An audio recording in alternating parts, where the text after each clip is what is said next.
حدیث مبارک کې راځي چې چا د رمضان یوه فرض روجه حق وخوړله بغیر د عذر نه، وایي د ده چې څومره عمر دی د مرګه پورې خو دې ټول عمر روجي ونیسي خو د دغې یوې روجې هغه فضیلت نشي راګرځولی، هغه ترې تلی دی، هغه برکت بیا نه راګرځي.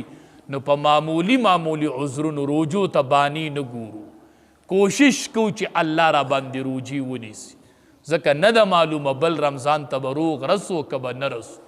نو ډیره قیمتي او مبارکه میاشته د قدر میاشته، هسې نه چې عبادات پکې ضایع کو. بل د درخواست په توګه یې درته وامه چې تراویح چې شروع کیږي نو په قلاره قلاره د تراویح دا مونځ کوئ. زه تاسو نه تپوس کوم دا اوس چې موږ د جمعې مونځ کوو دا مونځ دی، دا تراویح مونځ نه دی، دا څه دي لکه د دې څه بل نوم دی، دا مونځ نه دی. په دې کې قومه نه ده، په دې کې دا جلسه نه ده، په دې کې سجده نه ده، په دې کې رکوع فرض نه ده، په دې کې هم فرض ده. د الله په خاطر دا مونځ دی مونځ. بیا به خپه یې ګورئ د اختر سار به خلقو له به الله بدلي ورکوي. ته به د دغې تراوو بدلي غواړي چې نه دی پکې ثنا ویلې ده د ولا اله غیرک پورې، نه دی پکې اللهم صلی ویلې دی، نه دی سبحان ربی الاعلی ویلې. ته د دغې تراوو بدله د الله نه غواړي، دا مونځ دی. نو دا تراوی مونځ دی. مونځ ګورئ حدیث کې چې راځي وي دا مونځ چې په زړه چرړه کې راونغښتلی شي او د ده مخ پې واپس وویستلی شي. الله چې ستا دا تراوی بره پرشتي وخیجي چې د دې تراوو بدله غواړي، دا مونځو په الحمدو څوک نه پوهېږي، دا مونځ دی. نو د الله په خاطر دا یوه میاشي چې په 30 منټ کې تراویح کوئ، په 40 کې کوئ، چې په 40 کې کوئ، په 50 کې کوئ، چې په 50 کې کوئ، په 1 غنټه کې کوئ. د ورځې روجهدار او د شپې الله ته ودرېږئ، د شپې الله ته ودرېږئ. نه کومه داسې تراویح چې په هغې کې د ولا اله غیرک پورې مونځ نه وي، نه کومه دا تراویح چې په هغې کې درود شریف نه وي، نه کومه دا تراویح چې په هغې کې دا دعا نشته چې اللهم ربنا اتنا فی الدنیا حسنه وفی الاخرة حسنه وقنا عذاب النار. دا پکې نه وي، دا مونځ دی. نه کومه هغه مونځ چې په هغې کې سجده او قومه نشته دی. بیا به خپه یې، دا قیمتي میاشته دا په لاس نه راځي. په قلاره قلاره تراویح داسې کوئ لکه څنګه چې دا نور مونځ کوئ.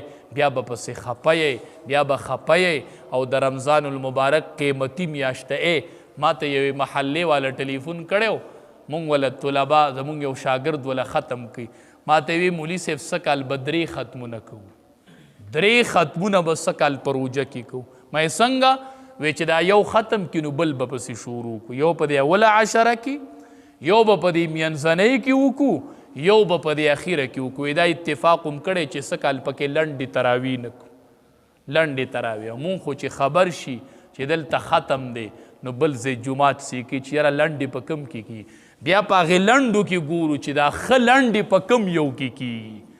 دا روجه ده. دا د نبی علیه السلام چې به وي الله ژوندی مې ورته ورسوي، هغه دا میاشت ده. نبی علیه السلام چې به وي الله ژوندی مې ورسوي، رمضان ته مې روغ ورسوي، هغه دا میاشت وه، هغه دا تراویح وي، هغه دا مونځ و. زه خو وامه چې سړی ولاړ وی په حافظ قرآن پسې په دې روجه کې چې د قرآن حافظه ته قرآن لوله، چې زما د پیشمني پورې دا شپه الله ته وی. دا خدا یوه میاشته، بله ورځ به سحر شي، د اختر ورځ به شي، زه به چغې ومه خو څوک به نه وي چې تراویح رالو کې حافظ قرآن به نه وي چې بیا پسې ودرېږمه. دا خو الله مقرره کړې ده. ستړی ستومانه ای مشرانو چې ستړي یئ، بیماران یئ، په ناستې باندې وکئ، خو د قرآن ختم مه پرېږدئ، د قرآن ختم مه پرېږدئ. روغ کال تیر شي مونږ قرآن راغستی دی، مونږ قرآن لوستی دی، او رمضان را باندې هم داسې لاړ. بیا به خپه یې چې د اختر په ورځ الله بدلي ورکوي، نو د حافظانو له به الله د قرآن د ختم بدلي مقتدیانو له امام له ورکوي. نو تش لاسونه به یو لکه تش لاسونه چې په لنډو ودرېږي نو ځان ملامته ګڼه چې زه دې لنډو ته نه وی ولاړ، چې زه دې لنډو ته نه وی ولاړ.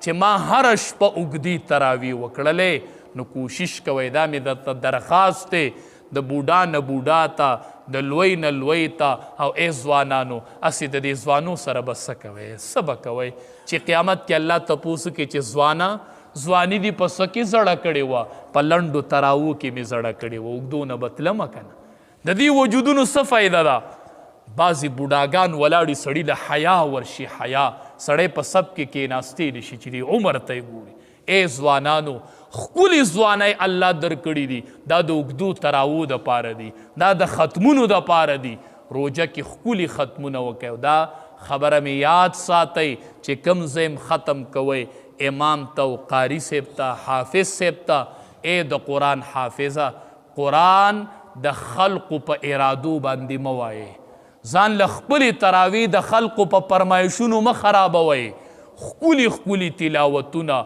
هر ټکې ښکلی ښکلی ځای ته رسوئ چې شاته مقتدیان ولاړي چې خوند وله ورکوي ښکلی او په قلاره قلاره باندې تراوی وکئ ختمونه وکئ دا د رمضان میاشت ده نو چې پوت ترنه نشي چې یو جماعت کې ختمیږي بل ته ځان رسوئ خو تراوی اوږدې مه پرېږدئ او انشاءالله زمونږ جماعت کې به په اوله شپه اوږدې تراوی که خیر د ړومبۍ شپې نه به اوږدې تراوی بالفرض و تقدیر که سبا نه بله ورځ روژه وه نو سبا به دلته اوږدې تراوی که بله ورځ روژه وه جو بله ورځ به خو چې سبا له چې اوله شپه تراوی شروع کوو چې ټول ښه ذهنن تیار یی انشاءالله د اول شپې نه به که خیر اوږدې تراوی شروع کیږي او ختم به شروع کوو ښه په اطمینان ښه په قلاره ښه په ښکلې